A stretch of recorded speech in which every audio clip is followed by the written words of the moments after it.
عليكم، كي دايرين؟ نتمنى تكونوا بخير وعلى خير. اليوم راني جيت رجعت وجبت لكم معايا واحد الوصفه سهله يعني وكيبغيوها الناس بزاف وكي كونسوميوها او كيستخدموها الناس، اللي هي الحليب المكثف. يعني تقريبا 5 دقائق عندك تكوني موجده. والمقادير قدامكم باينين. عندي هنايا كاس ديال اي كاس بغيتو تعبروا فيه، كاس ديال الحليب الباودر، وعندي هنايا كاس ديال السكر. ولا شفتوا هنايا حاطه فيه واحد شويه ديال الفاني، ها هو هنا. وعندي هنايا نصف كاس يعني صغير ديال الماء الدافئ او الساخن اكثر من الدافئ. هاد المراحل بسيطه غادي نحطوهم في الخلاط الكهربائي، وغادي نضربوا العناصر كلهم مع بعض. غادي نديروا السكر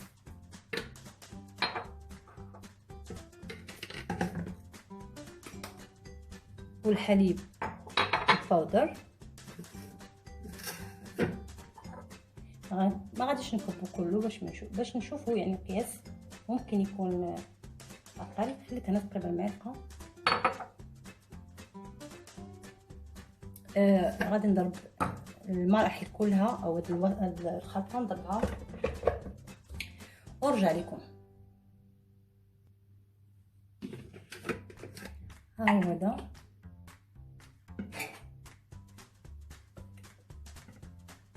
المرحله الثانيه اللي غادي نديرها دابا، هو انني غادي نديرو في هاد اي كاسرونه عندكم.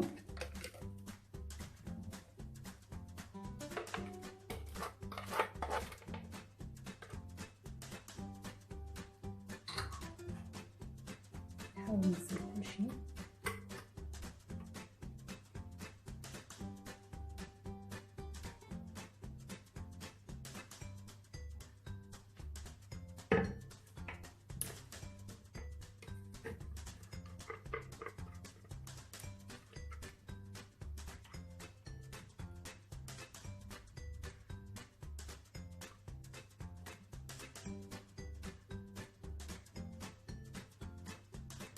نحاول ما نضيعو حتى حاجه.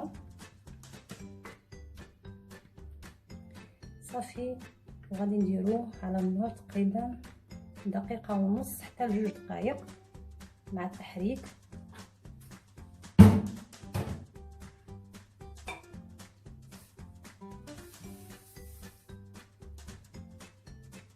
دابا غادي نديرو على النار وحنا كنحركو فيه تقريبا دقيقه حتى دقيقه ونص حتى ل2 دقائق.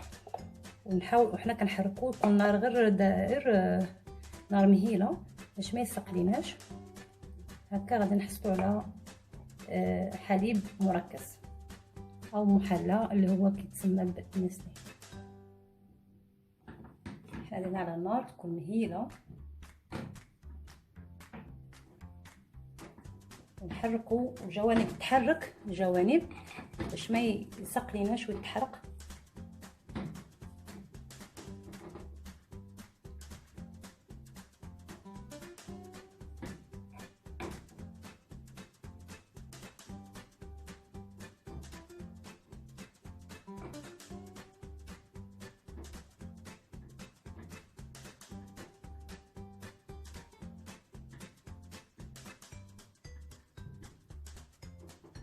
يعني طريقه سهله وكيجي بحال فعلا الطعم ديالو بحال ديال اللي كنشريو من على برا. بعد النوبات ما كيكونش عندك انك الوقت انك تشريه ولا هذا كتوجديه، كتكوني مرتاحه بانك ما تلقايش. وممكن هذا يبقى معك في الثلاجه كونسومي، تقريبا يبقى لك في الثلاجه شي. المهم انا ما كيبقاش عندي باش نقول لكم بالضبط شحال بقى عندي وما خسرش. ما كيبقاش عندي الصراحه والله، ما كيكملش حتى 48 ساعه. ما نقدرش هما تيقولوا كنسمع انهم يبقى اسبوع معاك، ولكن الصراحه ما نقدرش نقول لكم لانني ما جربتش. ما كيبقاش عندي حتى اسبوع، ما كان حتى 48 ساعه ما كيكونش عندي، ما تيبقاش الصراحه.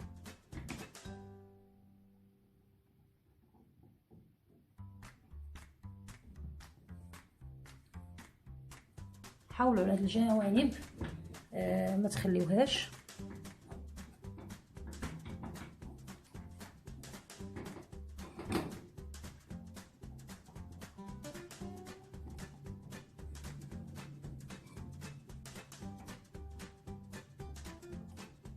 ما نقولكمش الريحه طالعه زوينه فيه.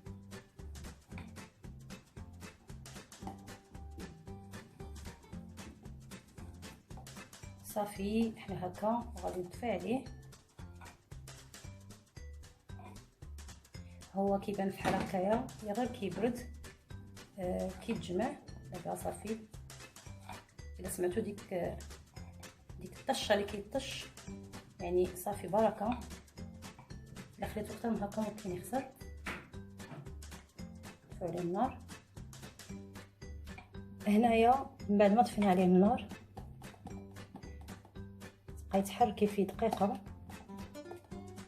بحال كيف ما كنديرو في لاكاناش.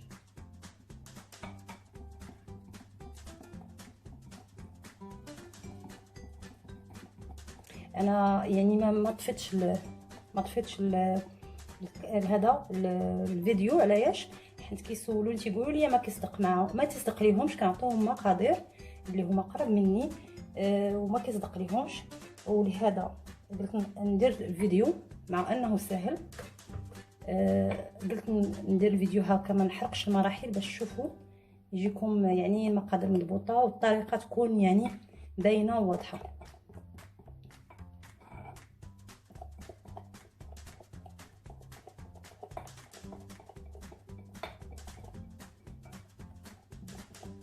هانتوما الا درت هكا شوفوا كيفاش كيجي.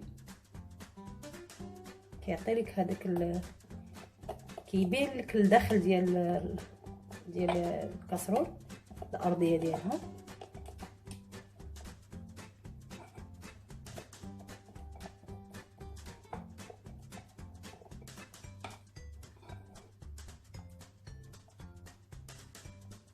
صافي والكاسرول من تحت نظيفه ما لصق فيها حتى شي حاجه. خاصين نديرو في قرعه ولا انا كيقولوا برطمان ولا اي حاجه ديروا فيها. انا كنديرو هادو ديال المربى.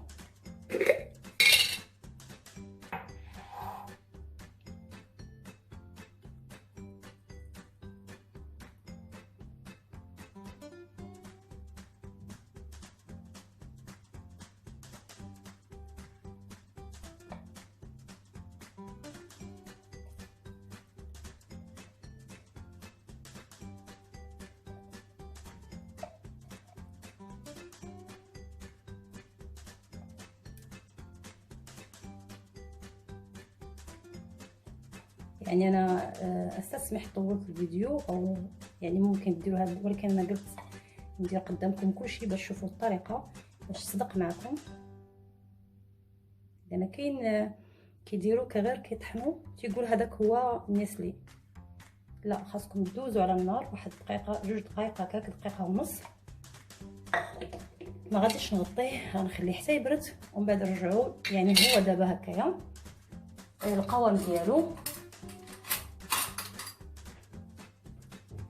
القوام ديالو، شوفوا كيفاش داير، ولكن غادي يبرد غيولي اثقل من هكايا. دونك حنا غنخليوه حتى يبرد ان شاء الله ونعاودو نوريك القوام ديالو كيفاش كيجي. ها هو البنات من بعد ما برد،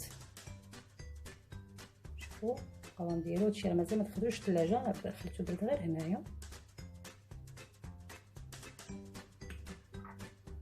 شوفوا القوام ديالو.